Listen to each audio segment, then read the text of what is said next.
नेपाल में इस टाइम जो भी कुछ हो रहा है, लेकिन हालत इंडियन नेताओं की खराब हो रही है। उससे भी ज्यादा हालत जिसकी खराब हो रही है वो है गोदी मीडिया। बेचारों को शायद नींद भी नहीं आ रही होगी। नेपाल से एक वीडियो सामने आया है जिसमें नेपाल के एक बहुत बड़े मीडिया ग्रुप के बिल्डिंग को आग लगा दी गई, और इसको देखने के बाद यहाँ वाले भी सोच रहे होंगे कहीं खत्म, बाय बाय, अब मैं टाटा, कुछ बोलना गुड नहीं बाय, चाहता, आप लोग गया। समझदार हो। जिस मीडिया हाउस को आग लगाई गई है इसका नाम है कांतिपुर मीडिया ग्रुप। इनके अंडर है Kantipur television, radio Kantipur, Kathmandu post, काफी सारी चीजें इनके अंडर आती है, जिसको यहाँ पर आग लगा दी। अब प्रोटेस्टर्स का कहना है कि जो कांतिपुर मीडिया ग्रुप है ना, ये सरकार की हाँ में हाँ मिलाता था, जनता के मुद्दे उठाते नहीं थे, प्रधानमंत्री की हर टाइम तारीफ करते रहते थे, सरकार की हर टाइम तारीफ करते रहते थे। ये कुछ सुना सुना नहीं लग रहा? गोलमाल है भाई। नमस्ते मोदी जी, कैसे हो? हे नमस्ते। प्रभु हे हरि राम कृष्ण जगन्नाथ। अब इस वीडियो को देखने के बाद इंडियन मीडिया की हालत इतनी ज्यादा खराब हो गई, इनकी हालत इतनी खस्ता हो गई, इनका पिघलना स्टार्ट हो गया कि इस तरीके से यहाँ पर आग नहीं लगानी चाहिए थी, ऐसा नहीं किया जाना चाहिए था। अरे भाई, समझ आता है कि ऐसा नहीं किया जाना चाहिए था, लेकिन ये भी कहाँ लिखा है कि तुम मीडिया वालों अपने स्टूडियो में बैठ के पूरे देश में आग लगा सकते हो। न्यूज एंकर स्टूडियो में बैठ के पूरा दिन डिविजन क्रिएट करते रहते हैं, ये देखो वो देखो, यहाँ पर ये हो गया, वहां पर वो हो गया।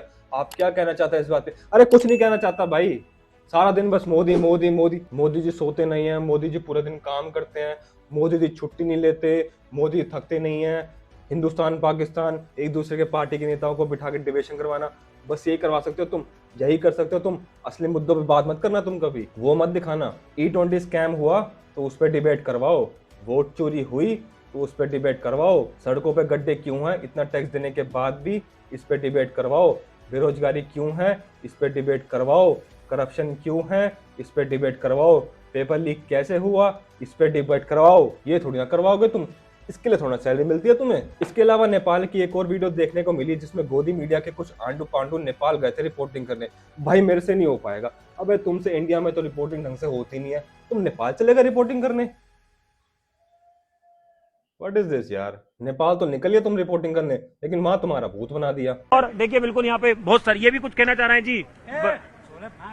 देखिए बहुत सारे यहाँ पर यूथ हैं। अरे ये कुछ कहना नहीं चाहते, ये तेरे को गाली दे रहे हैं, शुद्ध शाकाहारी मांसाहारी गालियां दे रहे हैं तेरे को वो। कुछ लोगों के अंदर गुस्सा भी है, लेकिन हमारे साथ यहाँ की जो लोकल जर्नलिस्ट है वो लगातार यहाँ पे हमें बताएंगी। हमारे साथ यहाँ की लोकल जर्नलिस्ट भी है, वो हमारे को बताएंगी। बेचारा अपने आप को तसल्ली देने की कोशिश कर रहा है। हमारे साथ हमारे यहाँ की लोकल जर्नलिस्ट भी हैं, मैं अकेला नहीं पिटूंगा, वो भी साथ में पिटेंगी या फिर वो हमको बचाएंगी। इन्होंने अपनी अपनी बात रखी यहाँ पर नेपाली लैंग्वेज में, और ये लगातार यहाँ पर अपनी बात रखने के लिए लोग जो हैं वो यहाँ पर इकट्ठे हो रखे हैं।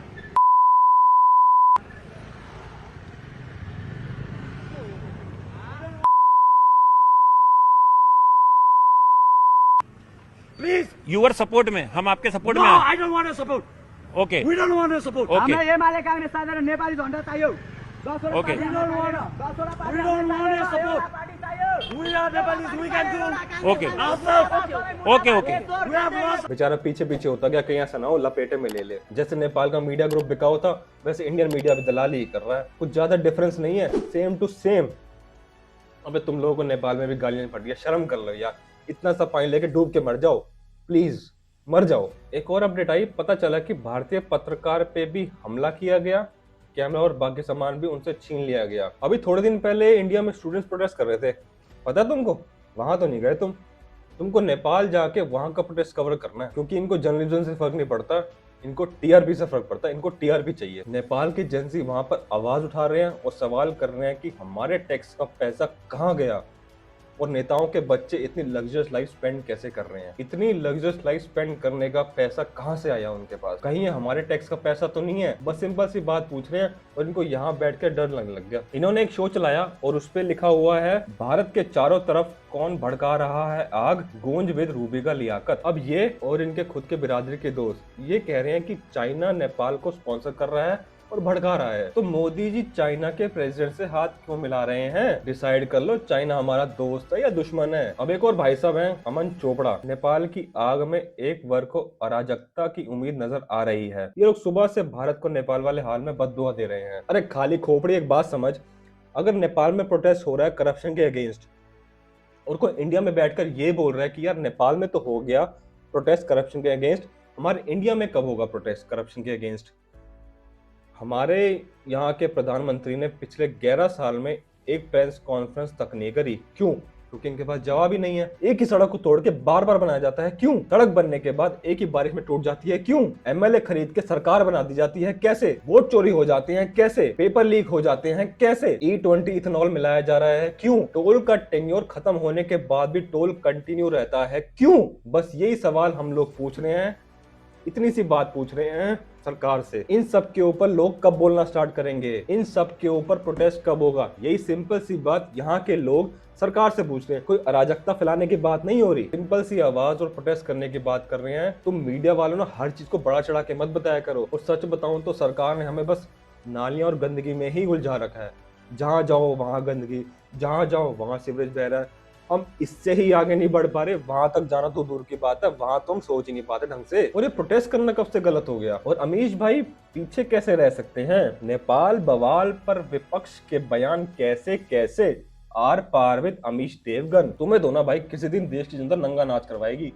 देश की जनता या फिर युवा नॉर्मली अगर जाग जाए ना तो बहुत कुछ करा सकती है। वैसे तो वहां के प्राइम मिनिस्टर रिजाइन कर चुके हैं, और ये कैसा प्रधानमंत्री है भाई, सिर्फ 2 दिन के प्रोटेस्ट में रिजाइन कर दिया। हमारे यहाँ पे तो 1 साल तक फार्मर प्रोटेस्ट चला था, और हमारे देश के प्रधानमंत्री 5 दिन का सीना दिखा के विदेशों के दौरे कर रहे थे। उनके चपरासी तक को फर्क नहीं पड़ा था हमारे यहाँ पे तो। अब कुछ लोग ये कह रहे हैं कि इंडिया की हालत नेपाल जैसी करने की कोशिश की जा रही है। ऐसा नहीं हो सकता यार, ऐसा कैसे हो सकता है? नेपाल के प्राइम मिनिस्टर ने स्टेप डाउन कर दिया अकाउंटेबिलिटी के चक्कर में। हमारे यहाँ की सरकार नेक्स्ट लेवल तक जा चुकी है।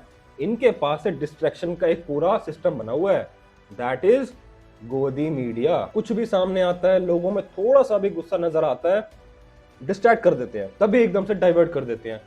मेरी माता जी को गाली दे दी, कभी भाई साहब चीते ले आते हैं बाहर से, कभी लक्षद्वीप जाके फोटो शूट करवा रहे होते हैं, कभी बीच में जाके स्वच्छ भारत की नौटंकी करते हैं। और अगर इससे भी काम नहीं चला तो हिंदुस्तान पाकिस्तान, हिंदुस्तान पाकिस्तान, हिंदू मुस्लिम डिबेट करवाओ।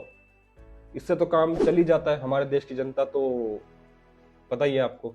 ये फोटो वहां के संसद भवन की है। प्रोटेस्टर्स ने आग लगाई और इसको लेके भी कुछ लोग मेल्टडाउन कर रहे हैं। और ये लोग कौन है जो यहाँ पर रोना धोना कर रहे हैं? ये वही लोग हैं जिनके चाहने वालों ने किसान आंदोलन में किसानों के ऊपर गाड़ी चढ़ाई थी। उस टाइम पे इनको डेमोक्रेसी की चिंता नहीं हो रही थी, मेल्टडाउन नहीं हो रहा था, अनडेमोक्रेटिक नहीं लग रहा था। नेपाल की इनको बहुत चिंता हो रही है भाई। नेपाल के प्रोटेस्टर्स गलत कर रहे हैं संसद में आग लगा के, लेकिन नेपाल के नेता गलत नहीं कर रहे करप्शन करके। वाह, नाइस। इसके अलावा एक वीडियो और देखो, ये गवर्नमेंट ऑफिसर्स है वहां के जिनको रेस्क्यू किया जा रहा है, बेचारों को लटक के जाना पड़ रहा है। अब नहीं कहा हमारी तुम्हारी BMW, ऑडी, मर्सिडीज जो तुमने करप्शन के पैसों से खरीदी थी। एक बहुत important image, gen Z against corruption and nepotism, no more nepo babies, we want fair opportunities. और सोशल मीडिया बैन करके आप हमारी आवाज को नहीं दबा सकते। करप्शन को खत्म करो, नेपोटिज्म को खत्म करो। हैट्स ऑफ टू द जेन ज़ी जिन्होंने इतने मास लेवल पे प्रोटेस्ट किया और सरकार को झुका दिया। पहले बांग्लादेश में हुआ, श्रीलंका में हुआ, इंडोनेशिया में हुआ, अब नेपाल में हो रहा है। ये तो टूल किट है जी, इसके पीछे चाइना है जी, चाइना। कुछ लोग ऐसा भी कह रहे हैं नेपाल में तख्ता पलट हुआ, लेकिन हिंदुस्तान में ऐसी सोच मत रखना जिहादियों। अबे कोई बात नहीं कर रहा इसके बारे में, यहाँ पर फालतू में डर मत फैलाओ। देखो ये जिहादी हैं, बाकी कंट्रीज में ऐसा कर रहे हैं, ये लोग हमारे मोदी जी के साथ भी ऐसा करने की कोशिश कर सकते हैं, लेकिन ऐसा कुछ भी नहीं है। हमारे को भैया 2 करोड़ नौकरियां दिलवा दो, बुलेट ट्रेन चलवा दो, फरीदाबाद से गुड़गांव मेट्रो चलवा दो, 15-15 लाख रुपए हमारे अकाउंट में डलवा दो, हम मोदी जी से काम चला लेंगे। नेपाल के संसद भवन में प्रदर्शनकारियों ने लगाई आग। विजेंद्र चौहान कह रहे हैं all is not lost, youth can't be silence for long, Bangladesh Nepal next. अब इसको लेकर के सो कॉल्ड IT सेल वाले कह रहे हैं देखो ये अर्बन नक्सल हैं, देश के लिए बहुत बड़ा खतरा है, ये तो बहुत बड़े जिहादी हैं। लेकिन इन्हीं के IT सेल में एक और ट्वीट देखो संजय दीक्षित का, कह रहे हैं पशुपतिनाथ टेम्पल के ऊपर हमला हुआ है, मैं क्लियर हूँ इस चीज से कि इसके पीछे किसी क्रिश्चियन का हाथ है। अब सारा डिसाइड कर लो, पहले मिलके एक जगह मिलो, गेट टुगेदर करो, मीटिंग करो, सबको बुलाओ, सबको बिठाओ, फिर एक डिसाइड करो कि बोलना क्या है, कि है कौन, चाइना वाले हैं, नक्सलवाद वाले हैं, या फिर ये क्रिश्चियन है। सबको लिख दो सोशल मीडिया पे, साला दिमाग की दही कर देते हैं यार। एक और वीडियो देखो जहां पर नेपाल के प्रोटेस्टर्स ने वहां के एक्स पीएम के घर को आग लगा दी एंड उनकी वाइफ को जिंदा जला दिया गया। अब इसमें प्रोटेस्टर्स का कहना ये है कि उन्होंने उनकी वाइफ को आग नहीं लगाई, उन्होंने घर को आग लगाया था जिसमें घर में उनकी वाइफ भी मौजूद थी, तो इसलिए उनकी वाइफ जल गई। लेकिन कुछ लोगों का कहना ये भी है कि घर को आग लगाने से पहले उन्होंने एक्स पीएम की वाइफ को रेस्क्यू कर लिया था, यानी कि उनको निकाल के सेफ जगह पहुंचा दिया गया था। और दूसरी चीज ये, जो कांतिपुर मीडिया ग्रुप के ऑफिस को आग लगाई गई, यहाँ पर काफी गोदी पत्रकार बैठे थे जो सरकार की चमचागिरी करते रहते थे। लेकिन उस ऑफिस को आग लगाने से पहले प्रोटेस्टर्स ने पूरे स्टाफ को ऑफिस खाली करने के लिए बोला, उसके बाद ही आग लगाई। मुझे नहीं लगता कि प्रोटेस्टर्स ने इंटेंशनली किसी को जिंदा जलाया होगा। एट द एंड मैं इंडियन से भी यही कहना चाहूंगा कि यार, मैं ये नहीं कह रहा कि आप लोग सड़कों पर निकल के दंगे करो, लेकिन अगर सरकार स्कैम कर रही है जो कि सच है, अगर सरकार करप्शन कर रही है जो कि सच है, अगर आपके टैक्स के पैसों का मिसयूज हो रहा है जो कि सच है, तो उसके अगेंस्ट सोशल मीडिया पे आवाज उठाओ। रूलिंग पार्टी के काउंसलर्स, एमएलएस, एमपी से सवाल करो, क्योंकि मोदी जी खुद तो आएंगे नहीं हमारे सवाल का जवाब देने, वो तो अपने मन की बात करके निकल जाते हैं, हमारे मन की तो सुनते नहीं है। So thank you so much for watching my video, और कमेंट सेक्शन में बताओ नेपाल में जो प्रोटेस्ट हो रहा है क्या वो सही है या गलत है, और इंडिया में भी करप्शन और नेपो किड्स और स्कैम्स के अगेंस्ट में आवाज उठानी चाहिए नहीं उठानी चाहिए। भर दो कमेंट सेक्शन, वेट करूंगा मैं, जवाब भी दूंगा, रिप्लाई भी करूंगा। Okay bye, take care, good night.